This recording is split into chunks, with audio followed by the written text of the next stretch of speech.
Hi everyone, welcome to Historically Speaking, an online YouTube history channel focused on the history of various institutions and professionals, how history intersects with education and culture in the world around us. I'm Karen Yang, host of Historically Speaking. Today joining us is Nora Neus. I hope I said that correctly. Honestly, your last name is so cool and so fitting. um, who is an Emmy-nominated producer and journalist working for CNN in New York City. She's currently working as an anchor producer to John Berman, covering the conflict in Ukraine, American politics, and the ongoing COVID pandemic. She's also the author of the forthcoming book, Mohammed Najm, war reporter, and she'll have a little more to say about that near the end of the video, about the conflict in Syria. Nora, we are so happy to have you on today. Is there anything else you'd like to add to your bio or just who you are in general, I guess? Thank you so much for joining me, or thank you so much for having me. I'm like I was saying to you a little bit before, I'm so used to being the one that's doing the interview and saying thank you for joining me and asking the question. So it's funny to be on the other side of this for sure. Yeah, just a little turnaround experience of Exactly. that for sure. Um, Without further ado, I'm just gonna jump straight into the questions.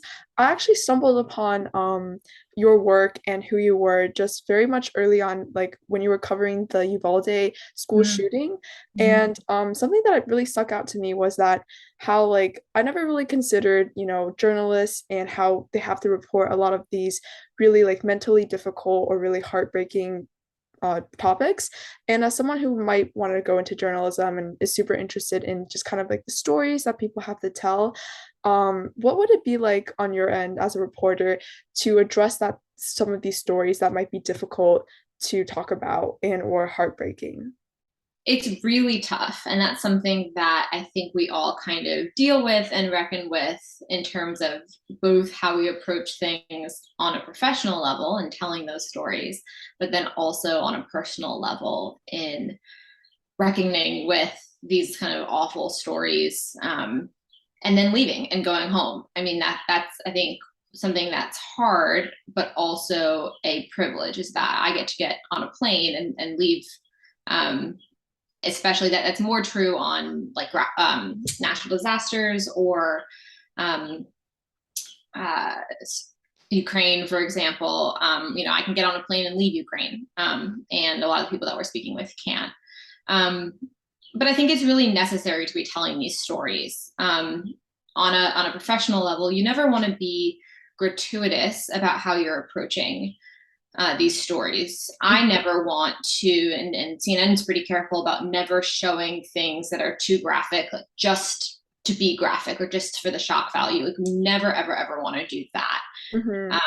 And so you need to balance the public interest with also not overwhelming the people that you're interviewing, not Mm-hmm. adding to their trauma, not complicating what they've been through. Mm-hmm. And yet they often really want to speak. I mean, Uvalde is a great example where people that we spoke to really, really deeply wanted to share their stories and wanted to talk about what had happened to them because Mm-hmm. they thought that it might help make a difference moving forward. And so you also want to honor those desires as well. Mm-hmm. Um, so it's definitely tough, but I think it's a part of this um, business that we all kind of have to reckon with. Mm-hmm.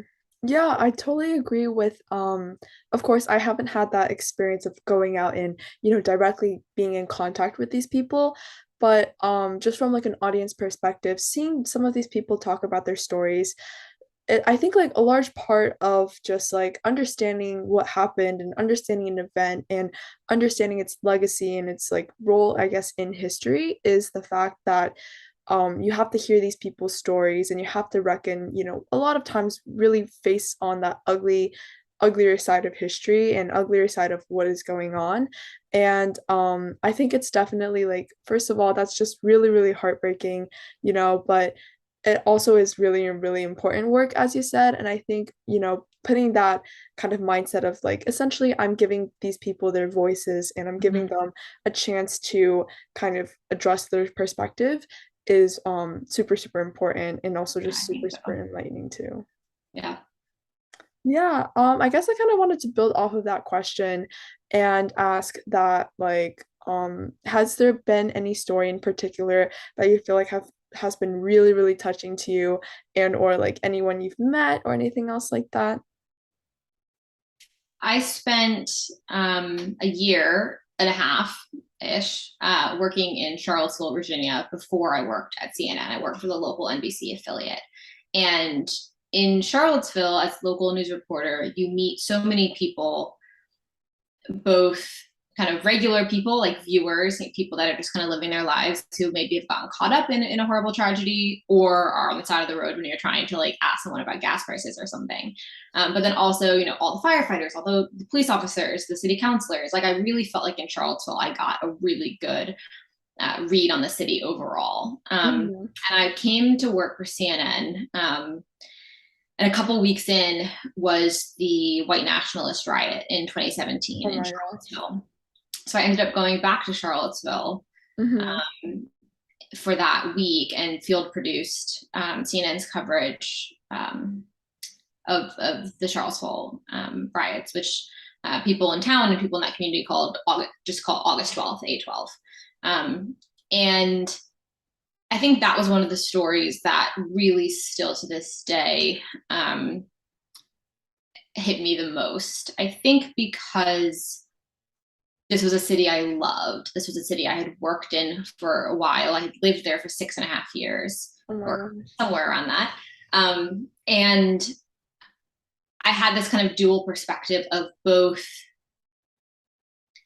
being a local person, knowing the town really well, feeling deeply impacted and knowing people who were impacted by it and feeling impacted myself by it, but also being part of this like national media crew that like descends upon these small towns and like kind of Hmm. takes over.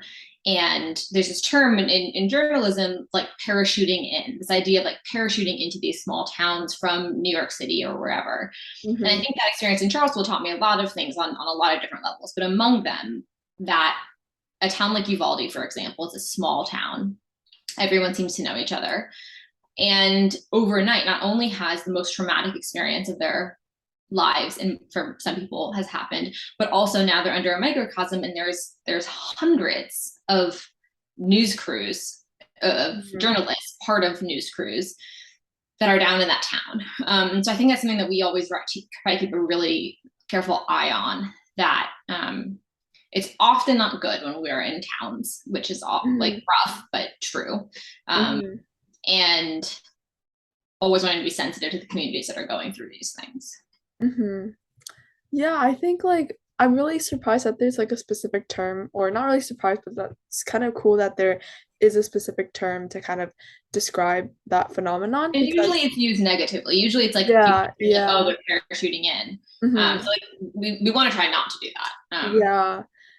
Yeah, and I think like through my studies of like reading history, I think like largely I don't know if this is like too weird of a comparison or too much of a stretch, but like in a way like what we did in history to a lot of like smaller countries in Mm-hmm. Europe and in Asia seems kind of reminiscent of that. And while I think that journalism played a really, really great part, Walter Cronkite, all of that, it's kind of like that folklore of journalism in that aspect did a really great job of like reporting the stories. I think that oftentimes it can definitely be hard to remember some of the context and remember some of the people who are directly being impacted. And I think it's super interesting that you had this encounter with this city before this event and also during the event reporting about it and also after this event and just kind of seeing how that lens has shifted and how your relationship to the city or relationship to journalism there might have changed as well. Yeah. Yeah, super cool. Um, I guess like departing from that kind of, somber note, what has been one of your favorite stories, I guess, that you've reported or someone that you've had a really great time interacting with? The most fun and also kind of silliest story I did, though there was a serious piece of it, was a story I did about avalanche dogs in Colorado. And they're for a serious purpose. During avalanches, people get buried under snow that turns people in avalanche rescue say it feels like concrete. The snow just moves so Oh fast and my buries gosh. you, and then turns almost into like hardened ice. So it's really hard to rescue people that are buried in avalanches. So one of the best ways you could do that is with a dog. Um, but the way they train avalanche dogs is they get these little puppies and put like little service vests on them and like take them up into the mountains and teach them how to not only dig to try to find people, but to like ride the ski lifts. And like imagine seeing like a 6-month-old golden retriever puppy like trying to get on a ski lift. And Oh it's my the gosh. cutest thing in the world. And I got to report on skis, which I had never done. I mean, I've never done since. I got to like literally go on skis, go up to the avalanche zone. And I literally like was holding a mic and like skiing at one point. That was back when I was doing more on-air work, and now I'm doing more producing. That was really fun. And the puppies are very cute.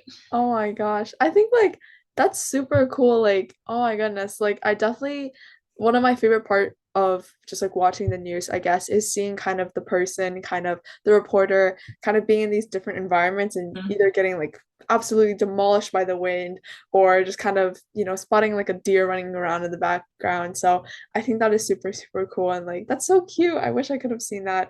Like I have a dog right now, and he's young-ish. He's like 1.5 years old. So I'm just trying to imagine him, those service vests on the ski lift. So It's so cute. It's really cute. oh my goodness. I guess like this is more of a question on like how, you have, I guess, transition either from like a reporter to a producer or like what's the process of writing a story. But I guess what is the process of, getting a story, researching it, and then reporting it, and I guess maybe now since you have your position as a producer, like producing it like kind of behind the scenes. Yeah, and it's a really good question. And it's kind of different for different stories depending on what it is. But I think there is generally steps that you have to take. The first is really having the idea for the story.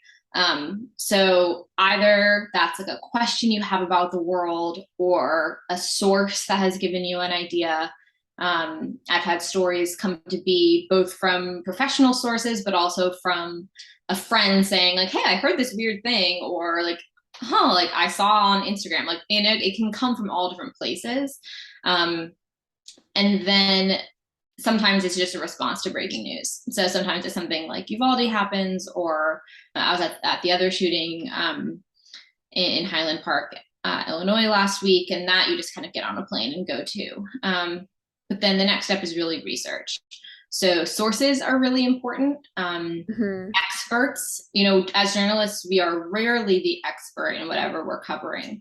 And so really making sure that we like go out and seek out experts and use the resources that we have to our disposal. For there are people, whether it's a certain topic or even in just a certain community, working with local people in these communities is always really helpful. And then making sure that we also have all the context. So Hmm. not only are you trying to make sure you have the facts right, like the individual facts, but Hmm. also this larger context that an issue is happening within. Hmm. And that's also really important because you can get all the facts right, but if you're not placing it in the right context, it's still basically not an accurate story. And Hmm. that's incredibly important. And then there's just a lot of like logistics, traveling, making sure that you have all the camera gear and the mics and the batteries and all that kind of stuff. And then it's doing the actual interviews. So shooting the interviews, and shooting what we call B-roll, extra footage around the area. And then once we put the story together and before it airs, a lot of fact checking. So Hmm. every single sentence, every single fact has to be fact checked multiple times by multiple people and making sure that we're getting that right. Mm. That's super cool. I think like definitely I think like the context kind of idea of it is super super cool because yeah, like as you said, if you take some fact or a statistic or what a couple of words that a person said kind of out of the bigger picture, as we can see like from recent history and from the recent events in like reporting or in politics, we can definitely see that has like super big repercussions. And honestly, like I feel like the context and like grounding a story or grounding someone's words is very, very important, even on like a smaller scale in like high school or something like that. And I definitely think like it's super cool that, so many layers of fact checking go through because that's just something I guess like a lot of common or like the audience doesn't necessarily see or doesn't Mhm. necessarily know that's going on. So super cool to see that kind of happen behind the scenes as well. Yeah. I guess this kind of has to do with like a lot of like more recent media or recent political events or just like our more recent general history and the world around us. But how do you think we can keep kind of reporting these kind of stories in a more social media or just like, oh, like let me just swipe through this post, like very, very like quick Mhm. gratification or like really quick understanding kind of situation? Yeah, I think it's incredibly important that we keep reporting stories and we keep reporting really deeply fact checked, deeply researched stories. Um, Even if we put a ton of work on the front end and then they end up airing and are only, a 1 minute long TikTok, you still put all of that effort in Hmm. on the front end. And that's really key. But social media is also incredibly important in amplifying voices that aren't typically heard and don't have a voice in mainstream media. And so Hmm. there is a barrier of entry to mainstream media, whether that is for journalists, and we as journalists need to do a much better job of hiring more diverse journalists, and that's racially, that's socioeconomically, that's based on sexual identity and sexual orientation and gender identity, that's on more rural journalists, but also in the people who we're interviewing, and the Hmm. stories that we're telling. And social media, I think, actually really helps with that because it amplifies those voices, and gives people a platform that they might not have had otherwise. Yeah, 100%. I think like definitely my question, I guess, or kind of my own perspective coming into this is that like before you kind of give me the answer, I was definitely thinking that like, oh, social media, like personally as someone who, kind of has grown up with social media, it definitely can take a lot of things out of context and kind of make a lot of really interesting in-depth stories much more abbreviated. But I do also agree that social media is much more accessible in a way and like there's both pros and cons to having like anyone be able to post a story or Mhm. post a Yeah, graphic. that's totally right. But But there are real pros, and so you have to exactly. reckon with the cons then. And I think the big thing as consumers of social media is being aware of how easily it is, even for me sometimes, to be misled or confused, to have people either intentionally or not intentionally misinforming people on social media, and how fast it can be to spread something kind of like wildfire that's not true. Yeah, 100%. Just like clicking that repost button is so easy and like Mhm. yeah, I definitely think there's so many pros and so many cons as well and it's just I think in a way it is kind of taxing on the consumer to be like, oh, you have to kind of, filter through it, but it also creates a more understanding and I guess it creates a more trustworthy kind of experience online if we kind of are able to have that like filter kind of running Yeah. through our heads or as an Thanks. understanding. Yeah. One of our last questions, I guess. So how do you think we can use like reporting and media and like the news, I guess, in the classroom or use that to kind of learn from and draw a lot of experience from? Mhm. I think teaching that media literacy that we were talking about is key because it's not just social media, but it's how we're consuming media and news overall. A lot of schools are starting to implement media literacy curriculum, which are really curricula, which is very important. Hmm. But that is a skill, and I think our industry can only get better when people are critical of mainstream media as well. And I think you see that a lot on social media. Um, and being able to see what's missing is key. So that goes back to the context piece I was talking about earlier, which is that you can have an article that has every single fact correct, and it can Hmm. still be wrong if it Hmm. doesn't place the issue within the proper context and doesn't talk to the right people and doesn't frame the issue properly. Um, One of my favorite, I say game is kind of a joke. One of my favorite games is to read articles about the anti-trans legislation around the country that has been happening and see how many trans people they actually quote. And it's almost always like one or two people. Mm-hmm. The same goes for a lot of our coverage of Roe versus Wade. Like, how many men are we interviewing for these articles? And I think questions like that are important. It doesn't mean the article's bad necessarily, but it means that you have to just be reading with a critical eye, and that's really important. 100%. I think like I've done this like National History Day project for Oh a yeah, couple I did years. that in high school. Yeah, I really like it, and I think that it's honestly taught me to look at historical documents with a critical eye and to analyze like, hey, where's this person coming from and who are they? Like, what are they supporting? What time period are they writing in? And Mm-hmm. I honestly think a lot of those skills either should be taught in the classroom to like look at the resources we're looking at today and or just to kind of internalize for yourself anytime you look at any article because like definitely as you said reporting I think on people especially and on the effect of legislation or the effect of whatever someone else said on people, it's really important to also look at the source of that and look at whether or not we're getting enough perspectives of the potential people who are being Yeah, impacted for sure. absolutely. I Yeah. think it's really important. Mm-hmm. I'm also really glad that like fellow NHD student here. That's really cool. Yeah. Oh my gosh. I think that those are all the questions I have for today. Is there anything else you'd like to add or anything else you'd like to say, I guess? I don't think so. I think you covered a lot of it. And I think it's important to be even just having these conversations. So I'm glad that you invited me on. Yeah, for sure. Oh my goodness. Would you like to tell the audience more about your book, I guess? Oh, sure. So my first book is coming out in September. And it actually talks about a lot of these topics that we have been talking about here.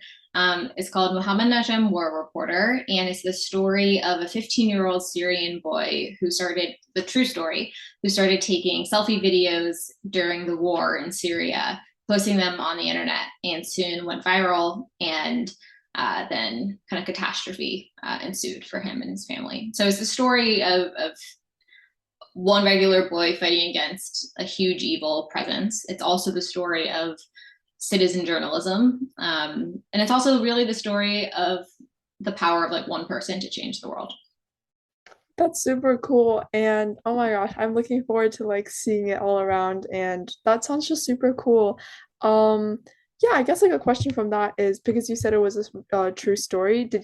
Were you able to like talk to Muhammad, I guess, about this? Yeah, so I originally met Mohammed because I reported a story on him back when he was just kind of posting videos on the internet, and they had like 100 likes or something, and I kind of stumbled across them doing research on the Syrian conflict, and I reported an article about it for CNN.com. And my article about him is one of the first ones that really went viral, and kind of catapulted him to this level of fame.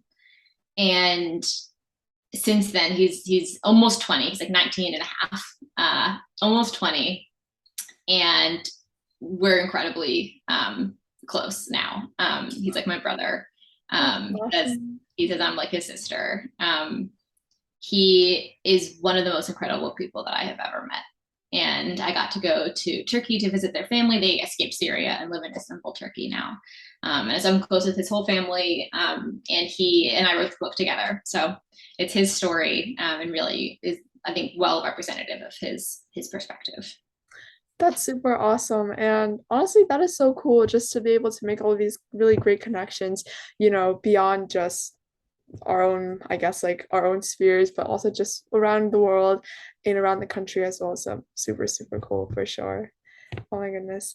Yeah, I think that'll be it for today, unless you have anything else to add. If not, thank you so much for coming on once again. This has been one of my favorite conversations of all time. Oh, And thank you. I honestly, it's just super, super cool as well. It was great to meet you. I used to hate it when older people would say this to me, so I hope you don't. But you remind me a lot of myself at your age, and if I had had like Zoom and like a platform like this, I think I would have been doing something similar. So I'm excited to see Yeah. where you end up someday. Thank you so much. That's so sweet, for sure. And to everyone watching at home, thank you so much for tuning in, and I'll see you in the next interview.